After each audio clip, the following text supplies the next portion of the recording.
Voilà, nous poursuivons notre formation. On va prendre maintenant les modules 4 et 2, où il sera question de présenter les variables quantitatives. Donc, comment traiter les variables quantitatives. On venait de voir le module 4.1, les variables qualitatives. Maintenant, nous allons prendre les variables quantitatives. Nous utilisons toujours le fichier auto. Donc, vous tapez la commande sys auto pour charger la base. Une fois que vous avez notre base, nous pouvons démarrer. Alors, si nous avons des variables quantitatives, on peut avoir certaines informations de ces variables, de notre variable, telles que la moyenne, le maximum, l'écart type, la variance, le coefficient de variation, en utilisant la commande summarize. Summarize ici, cette commande nous permet d'avoir certains paramètres descriptifs de nos variables. Par exemple, là, j'ai mis summarize price et turn. Ça nous donne le statistique de ces deux variables ici. Donc là, vous avez les observations, nombre d'observations, vous avez les moyennes, les mines, vous avez les écarts types, vous avez les minimums, vous avez les maximums. Voilà. Donc là, ça vous donne ça directement. Il y a possibilité d'ajouter d'autres variables, on va les voir ici. Par exemple, là, si vous avez envie d'avoir plusieurs paramètres au-delà de ce que ça nous a donné ici, vous allez recourir à la commande tabstat. Dans la commande tabstat, vous mettez les deux variables, vous mettez l'option statistique suivie des différents paramètres que vous comptez avoir. Par exemple, là, nous avons la moyenne, nous avons les minimums, nous avons les maximums, nous avons les ranges, nous avons l'écart type, on a le pourcentage 25, pourcentage percile 25, percile 75, on a les tests de kurtosis, les tests des squamous et les coefficients de variation. Donc quand je valide, j'exécute ma commande ici, voilà, ça me donne tous ces paramètres ici, des paramètres statistiques de ces deux variables. Donc ça vous donne la moyenne et tout ce qu'on a dit là, vous avez ça directement là. Alors, il y a possibilité d'échanger que les statistiques soient en colonne, que les variables soient en ligne et tout. Vous avez cette possibilité de le faire. Là, vous allez jouer avec les commandes colonne ici. Donc, si vous voulez que les statistiques soient en colonne, dans l'option colonne, vous mettez statistiques. Si vous comptez que les variables sont en colonne, dans l'option colonne, vous allez mettre variable. Alors ici, on a la fonction tabstat. Nous mettons des variables et nous mettons les statistiques qu'on veut avoir. Là, j'ai réduit seulement max, min et coefficient de variation. J'ai mis colonne stat, donc je vais avoir les statistiques, les paramètres doivent être en colonne. By foreign, ça va me donner ça par la variable foreign, on avait dit. Donc, ces différentes statistiques seront données selon les catégories de la variable foreign. C'est ce qu'on a mis by ici. C'est pour donner que les résultats sont en fonction des catégories de foreign. Voilà. Donc là, nous avons foreign, domestique, domestique foreign.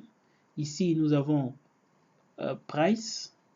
La première variable ici, sur la première ligne, c'est price. Et la deuxième ligne, on a turn.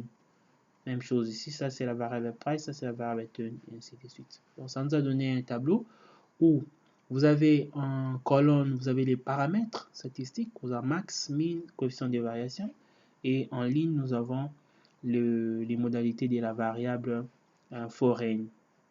Et à l'intérieur de cette variable foreign, vous avez les différentes variables qu'on a retenues là. Ok. Voilà, il y a possibilité aussi d'avoir des histogrammes. On peut avoir des histogrammes. Alors, histogramme, vous mettez histogramme, suivi du nom de la variable, et puis vous mettez % si vous voulez avoir les résultats en pourcentage, ou si vous voulez avoir les résultats en nombre, vous mettez count, et puis vous mettez normal. Quand on met normal ici, ça doit me donner la courbe normale. Donc, ça sera un histogramme accompagné de la courbe normale. Donc là, j'exécute. En exécutant, Vous allez voir ce que ça va nous donner. Voilà, nous avons notre histogramme qui est là. Ces données sont en pourcentage et vous avez la courbe de la loi normale donc c'est pour vous montrer comment votre histogramme, est-ce que l'histogramme est normal ou pas, comment comparer l'histogramme avec la courbe de la loi normale. Ok, voilà, donc à part ça, nous pouvons avoir d'autres formes de graphiques. Par exemple là, le graphique de la loi normale, two-way key density price if foreign égale 1. Donc ici, on va établir la courbe de la loi normale en fonction de la variable price si la variable foreign égale 1. Donc vous allez voir comment ça va nous donner. Donc on aura une loi, on aura un graphique. Voilà, on a les graphiques de la variable price qui est là, les prix, mais ceci est fait en fonction de modalité foreign de la variable foreign. Ok, ce sont les modalités de la variable foreign. On a ça. Voilà. Donc ici, ça n'a pris en compte que lorsque foreign égale 1. Donc les prix en fonction de foreign égale 1. C'est ça en fait la démarche. Alors on peut mettre ça en parallèle lorsque foreign égale 1 et lorsque foreign égale 0. Donc nous représentons la courbe de la variable price d'une variable compte tenu des modalités d'une autre variable.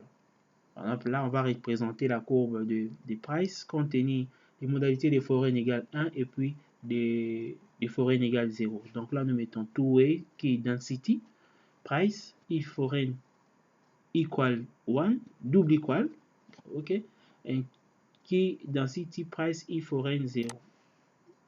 Alors, on les exécute la table et puis vous allez voir ce que ça va nous donner. Voilà. Donc là, ça nous a donné la courbe, deux courbes des prices, des prix, lorsque foreign égale 0 et lorsque foreign égale à 1. Voilà. Nous avons les deux courbes qui sont là. Ça peut vous permettre de comparer, voir quelle est la courbe qui est plus intense, quelle est la courbe qui est plus dense, et ainsi de suite. Alors, on peut faire aussi les box plots. Les box plots. Là, vous allez recourir à la commande graph box et puis vous mettez la variable que vous comptez mettre en box plot et suivi de la commande over. Ici, vous mettez la variable et puis marker, c'est pour marquer les variables des outliers, donc des variables extrêmes, des variables aberrantes. Alors quand j'exécute la commande ici, voilà, ça me donne le box plot de nos deux variables ici, de la variable foreign en tenant compte du prix, ok. Donc là vous avez les box plots et puis ici vous avez les outliers, donc les variables aberrantes. Vous avez les variables aberrantes qui sont là et ici vous avez le Q1, là vous avez Q2 et là vous avez Q3 et ça vous avez votre intervalle, oui, et vous savez comment interpréter ça. Donc ça c'est vraiment la statistique descriptive en G1. Donc ces modules, nous reprenons pratiquement tout ce que vous avez vu en G1 en statistique. Alors on passe au test statistique. Ça, on va faire un peu de G2, pas en profondeur, mais juste quelques tests. Alors les tests statistiques ici, on prend les tests de normalité. Comme vous savez, les tests de normalité, on peut recourir aux tests des Squamous et les tests des kurtosis. Alors là, nous mettons la commande skTest et nous mettons les différentes variables que nous comptons faire les tests des Squamous ou les Squamous. Alors lorsque je valide, ça me donne le test des Squamous et les tests des kurtosis. Vous savez, les deux tests là, c'est pour montrer l'aplatissement et donc c'est pour vérifier la normalité d'une distribution. Donc ici vous avez les différentes variables Et là, vous avez les résultats des tests de Squamous. Là, vous avez les résultats des tests de Courtosis. Là, vous avez les valeurs de Ki2. Et là, vous avez les probabilités. Donc, ça va vous permettre de voir quelle est la variable qui est normale, quelle est la variable qui n'est pas normale. Voilà. Là, vous avez les résultats directement. C'est à vous de pouvoir interpréter les résultats. Alors, au lieu de faire ça, nous pouvons aussi faire les tests de Ki-norm. Donc, c'est toujours pour vérifier la normalité. Alors là, voilà, ça nous donne la courbe, et puis vous savez voir si la courbe est normale ou elle n'est pas normale. Voilà. Alors, il y a aussi possibilité, si vous avez une courbe qui n'est pas par exemple normale, vous pouvez vérifier si est-ce que la variable élevée au carré, ça sera normal, comment ça va, quelle est l'allure que la variable, les carrés de cette variable va nous donner, quel est les graphiques ou quelle est la tendance de la racine carrée de la variable que ça va nous donner, quelle est l'évolution de ma variable en logarithme. Donc pour faire ça, vous allez recourir à la commande ladder ici. Ladder, vous mettez les noms de la variable et vous exécutez. Alors là, vous avez, ça me donne les différentes variantes de notre variable. Donc ici, ça veut dire le cubique, c'est-à-dire que la variable price a été élevée à la troisième puissance. Les squares, variable price élevée à deuxième puissance. Identity, c'est la variable square. Et variable price, pardon. Et square root, c'est la variable price racine carrée. Ici, c'est un logarithme. Ici, c'est 1 sur la racine carrée. Et ici, c'est l'inverse. Et là, c'est 1 sur les carrés. Et là, c'est 1 sur les cubes. Voilà. Alors, on peut représenter ça. Ici, vous avez les tests de qui carré. Et là, vous avez les probabilités. Nous pouvons représenter ça aussi sous forme de graphiques. Vous allez voir comment c'est beau. Voilà. Voilà, exécuter pour voir comment les trucs ici vont nous donner en termes de graphique.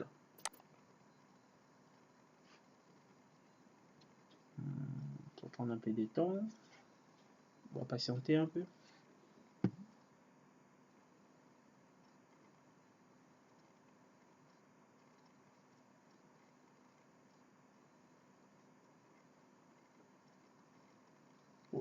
Ok, ça va. Voilà.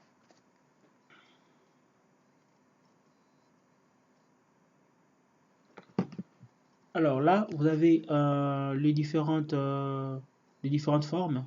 Oh, j'ai exécuté des autres commandes rapidement. Qu'est-ce que je fais là? J'ai exécuté ça rapidement. Attends, je vais annuler. Non, ça travaille. Donc quand ça tourne là, vous avez vu, ça tourne, c'est-à-dire que ça est en train de fonctionner, de calculer, de préparer les résultats. Donc vous voyez les signes qui est là, c'est pour montrer que ça est en train de calculer les résultats. Alors quand j'ai mis G LED, c'est pour donner le variable en histogramme et puis des courbes normales. Donc là vous avez les cubiques, donc la variable elle est élevée à troisième puissance, ici c'est élevé au carré, c'est la variable identité normale, ça c'est un variable en logarithme, ça c'est la variable à racine carrée, ça c'est l'inverse, et ainsi de suite. Donc vous voyez comment les courbes puissent changer. Donc c'est à vous de voir quelle est la forme qui convient pour votre analyse. Si vous voulez utiliser les variables en logarithme, vous allez recourir à ça. Si vous voulez utiliser l'inverse, vous allez recourir à ça, ainsi de suite. Voilà. Donc ça vous permet de prendre une décision rapidement sur les différentes formes de la variable que peut prendre votre variable.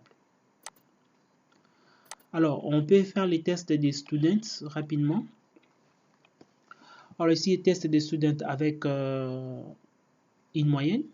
Donc là, vous mettez test, suivi du nom de la variable, suivi de la moyenne que vous comptez évaluer. Donc là, je valide. Ça me donne les tests des students. Donc là, vous avez la variable, vous avez les nombres d'observation, vous avez la moyenne, vous avez l'écart type, vous avez l'erreur type, vous avez l'intervalle de confiance, Et vous avez la moyenne ici. Vous avez l'hypothèse nulle. L'hypothèse nulle qui pose que la moyenne égale 5. Et vous avez l'hypothèse alternative, la moyenne est inférieure à 5. Une autre hypothèse alternative, la moyenne est différente des 5, car ici il s'agit des tests bilatéraux. Et un test unilatéral, l'autre test unilatéral, c'est la moyenne est supérieure à 5. Alors là, vous savez prendre la décision. Vous avez ici les valeurs des probabilités sont là. Vous prenez la décision pour rejeter ou affirmer votre hypothèse nulle. Voilà. Donc, vous avez les tests de la moyenne, test des students avec une moyenne. Vous savez les faire rapidement avec Stata ici. Alors, on peut faire toujours les tests des students, mais cette fois-ci avec deux moyennes. Vous avez ici test de student par rapport au prix en fonction de la variable foreign. Donc là, vous avez vu, c'est la différence des deux moyennes ici. Donc on va faire la différence ici. Vous avez domestique et foreign et vous avez la différence de ces deux moyennes ici. Donc ça, c'est un test de deux moyennes. Donc là, c'est la même logique que là-bas. Vous avez l'hypothèse nulle et puis vous avez les hypothèses alternatives. Et vous savez prendre la décision, voir qu'ici, par exemple, la probabilité est supérieure au seuil de 5%. Donc, vous allez rejeter l'hypothèse nulle. Alors, on peut faire la corrélation. Pour faire la corrélation, vous allez utiliser la commande correlate et vous mettez les noms des différentes variables et donc vous cherchez à établir la corrélation ou les corrélations. Alors là, c'est la formule de Pearson, corrélation des Pearson. Vous mettez juste correlate suivi du nom des variables. Quand j'exécute, vous voyez, ça me donne le tableau des corrélations qui est là. Donc, ça montre la corrélation price et price c'est 1, price et late c'est 0.43, price et weight c'est 0.53, late c'est 1 et late et weight c'est 0.94, ainsi de suite. Alors, à part corrélation des Pearson, vous pouvez aussi faire la corrélation des Spearman. Donc, ça c'est la corrélation des rangs. Donc, je mets Spearman et puis suivi des différentes variables. J'exécute et vous avez les corrélations des Spearman. Vous voyez que les résultats n'est pas toujours les mêmes. Ok, les résultats n'est pas toujours les mêmes parce qu'ici, il s'agit des rangs. Donc, vous avez vu ça au cours. Le professeur Kabang a bien enseigné et qui, je pense que vous avez assimilé. Donc, là, ici, vous avez la corrélation des rangs des Spearman et là vous avez la corrélation des Pearson.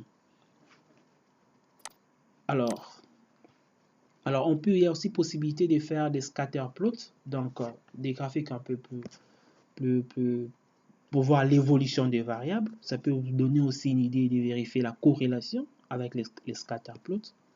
Vous avez vu ça au cours, comment on peut arriver à voir la forme des nuages de points qui vous donner une idée sur la corrélation entre deux variables. Alors pour faire ça, vous avez two ways, scatter, vous mettez les noms des variables et vous exécutez. Ça va vous donner les graphiques. Voilà, ça vous donne les nuages de points. Voilà, scatter plot, c'est les nuages de points.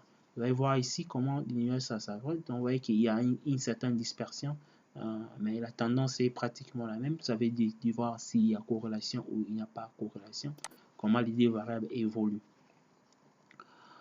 Alors, on peut aussi recourir à two-ways L-fit. Donc c'est pour montrer les L-fit ici. C'est pour que les scatter plots soient accompagnés de la droite des régressions, ou on pourrait dire la droite d'ajustement. Ouais, voilà.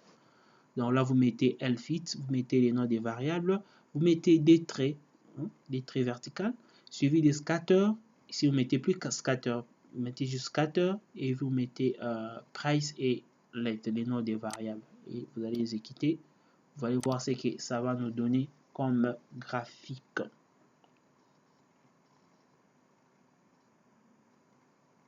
Voilà, donc c'est vraiment ce qu'on avait là, mais ici ça vous montre maintenant la tendance. Donc ça vous montre la droite d'ajustement. Voilà, vous avez la droite d'ajustement, ça vous permet de mieux vous positionner ou de mieux prendre une décision. Alors ça c'est pratiquement la même chose. Si vous voulez avoir l'intervalle de confiance par rapport à votre droite d'ajustement, vous ajoutez juste CI ici dans LFI. Vous ajoutez CI, ça va vous donner l'intervalle de confiance. Alors on peut aussi avoir des graphiques en matrice, plusieurs graphiques ensemble. Vous allez recourir à la commande graph matrice, vous mettez les noms des variables et vous exécutez. On va voir ce que ça va nous donner. Voilà, donc là vous avez vos différentes variables, price, late, ces trucs, et ici vous avez les différents nuages de points par rapport à ces trois graphiques. 1, 2, 3, 4, 5, 6. Voilà, donc c'est 2 à 2. Voilà. Voilà, maintenant on va comment on peut sauvegarder les résultats des statistiques descriptives. Supposons que vous faites Summarize Price. Vous avez les résultats de Summarize Price ici. Et on peut arriver à garder les résultats de ces paramètres. Alors, les paramètres, on les qualifie des scalaires. Donc, des scalaires comme ça, là, ce sont des paramètres. Ce ne sont pas les variables, mais ce sont des paramètres. Par exemple, la moyenne, l'écart type, la variance, ce sont des scalaires. Voilà. Alors là, Summarize, quand je mets return list, ça va me donner les noms de tous les paramètres que cette fonction-ci a généré. Quand j'exécute, ça me donne les noms de tous les scalaires que la fonction a généré. Donc normalement ici ça n'avait pas tout donné, mais là vous avez tout. La variance par exemple n'était pas là, l'écart type est là, les min, max, sum, ça n'était pas là. Donc ici vous avez tous les scalaires que la fonction Summarize a calculé, a généré. Donc vous avez les nombres d'observation, vous avez moyenne, vous avez ça. C'est toujours accompagné de R, entre parenthèses, on donne les noms du scalaire en question, du paramètre. Alors vous pouvez faire des calculs comme une calculatrice avec Stata aussi, par rapport aux variables, par rapport aux scalaires. Alors là, vous allez recourir à la commande display. Vous mettez par exemple display R max moins R min. C'est pour dire je vais faire la différence entre la valeur maximale et la valeur minimale. Donc c'est pour me permettre d'avoir l'étendue de ma distribution. J'ai mis commande display et puis j'exécute la commande display. Voilà, en exécutant la commande display, c'est comme vraiment une calculatrice. Vous avez juste la différence entre la valeur maximale et la valeur minimale. Alors, vous avez la possibilité de pouvoir sauvegarder les scalaires, renommer les scalaires. Donc, parce que chaque fois que vous faites une commande et que vous reprenez une autre commande, les anciens scalaires sont d'office éliminés, sont remplacés par les scalaires du nouveau, de la nouvelle commande. Alors, pour sauvegarder, par exemple, la moyenne de la variable price, je vais l'enregistrer. Je sauvegarde. Dans là, j'ai mis scalar price min. Donc, j'ai créé une variable. C'est pas une variable. J'ai créé un scalar. Je donne un nom à la moyenne de la variable price et suivi de R min. Donc, R min ici, c'est parce que c'est une commande que je viens de faire. Summarize. Donc, la moyenne, l'écart type sont encore valides ici. Alors, quand tu mets R min, ça renvoie directement à la moyenne de la dernière commande exécutée. Voilà. Donc là, j'ai mis scalaire price min. C'est pour dire que la moyenne qu'on a calculée ici, je sauvegarde ça, je donne ça à un autre nom. Voilà. Donc, je peux faire un display. Vous allez voir que ça va me remettre, ça va me donner la même variable. Donc, ici, vous avez 61, 65. La moyenne ici, 61, 65. Ouais. Donc là, j'ai renommé ça, j'ai rebaptisé ma moyenne. Donc, je peux faire une autre commande. Tout ça va disparaître, mais les price min, comme j'ai renommé, sera sauvegardé. Donc, je peux l'utiliser prochainement. Alors, il y a possibilité aussi de ramener les résultats sur Excel. Donc, vous faites le calcul, vous faites le paramètre statistique de vos variables, mais vous ramenez les variables, les résultats à Excel directement. Alors là, il faut recourir à la commande put Excel. Ici, put Excel, set. Il faut commencer d'abord par créer un fichier Excel.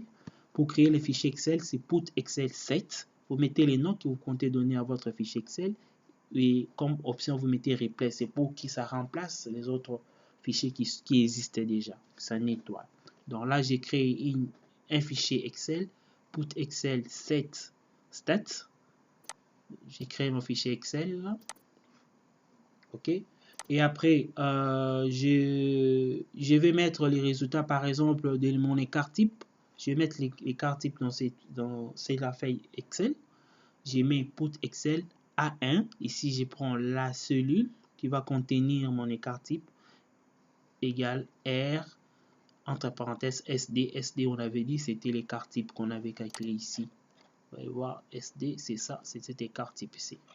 Donc, quand j'ai fait ça, j'exécute la commande. OK, je peux ouvrir mon fichier Excel. Je viens là, c'était nommé stats. Oui, j'ouvre mon fichier Excel. Et vous allez voir à A1, j'ai la variable de mon écart type. Voilà, donc directement, ça a créé un fichier Excel où ça a mis les résultats directement. Voilà, nous sommes heureux de finir ces modules. Non, ces points de ces 4 modules. Il va nous rester un point pour finir les modules 4. Donc, nous allons continuer avec le troisième point de ces modules. Nous allons voir un peu plus des graphiques un peu plus complexes. Comment arriver à faire des graphiques et des tableaux un peu plus complexes. Une fois de plus, merci pour votre attention et à nous revoir à la prochaine séance.